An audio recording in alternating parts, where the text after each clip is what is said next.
Hi, இது உங்கள் பார்வையற்ற பாவை. திடீர்னு கண் பார்வை போன ஒரு பெண் எவ்வளோ கஷ்டப்பட்டுட்டு இருக்கா, வீட்டில் சமைக்கிறதுலேருந்து மற்ற எல்லா விஷயத்துலையும் எப்படி கஷ்டப்பட்டுட்டு இருக்கான்றதை தான் நான் உங்ககிட்ட ஷேர் பண்ணிட்டு இருக்கேன். ஃபஸ்ட்டு சமையலில் நான் எவ்வளோ கஷ்டப்பட்டேன், அதை எப்படி மேனேஜ் பண்ணி வெளியே வந்தேன்றதை உங்ககிட்ட நான் ஷேர் பண்ணிகிட்ருக்கேன். அது மாதிரி அதை விட ஒரு முக்கியமான விஷயங்க, நான் ஒரு பெண்ணுனால மாதம் வர அந்த மாதவிடாய் காலத்தில் நான் என்னெல்லாம் கஷ்டப்பட்டிருப்பேன். ஏன்னா திடீர்னு பார்வை எனக்கு போயிடுச்சு. அப்போ எப்படிலாம் நான் ஆள் இல்லாத டைமில் எப்படி மேனேஜ் பண்ணியிருப்பேன், எனக்கு அதை சொல்லிக் கொடுக்க கூட யாரும் இல்லை. அதில் என்ன மாதிரி கஷ்டப்பட்டிருப்பேன், அதை எப்படி நான் ஈஸியாக அதுலேருந்து நான் வெளியே வந்தேன், இதெல்லாம் பற்றி தான் நான் உங்ககிட்ட ஷேர் பண்ணியிருக்கேன். இந்த 2 வீடியோக்கான லிங்கை இந்த வீடியோவில் உங்களுக்கு நான் கொடுத்துருக்கேங்க. ஸோ மறக்காமல் அந்த வீடியோவை கிளிக் பண்ணி பாருங்கள்.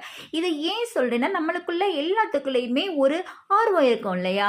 கண் பார்வை போனதுக்கப்புறம் இந்த பெண் எப்படி லைஃப்பை எந்த கஷ்டமும் இல்லாமல் வாழ்ந்துகிட்டு இருக்காங்கன்னு சொல்லிட்டு, ஆனால் நம்ம அதை எப்படி தெரிஞ்சுக்கணும்னு தான் யாருக்கும் ஒரு ஐடியா இருக்காது.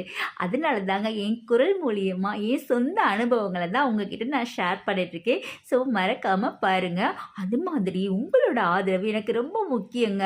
அதனால் என் சேனலுக்கு நீங்கள் சப்ஸ்கிரைப் பண்ணுங்கள், கமெண்ட்ஸ் பண்ண மறந்துடாதீங்க. கமெண்ட்ஸில் என்னை பற்றி என்ன வேணாலும் கேளுங்க, நான் சொல்ல ரொம்ப ஆர்வமாக இருக்கேன். Ta-da!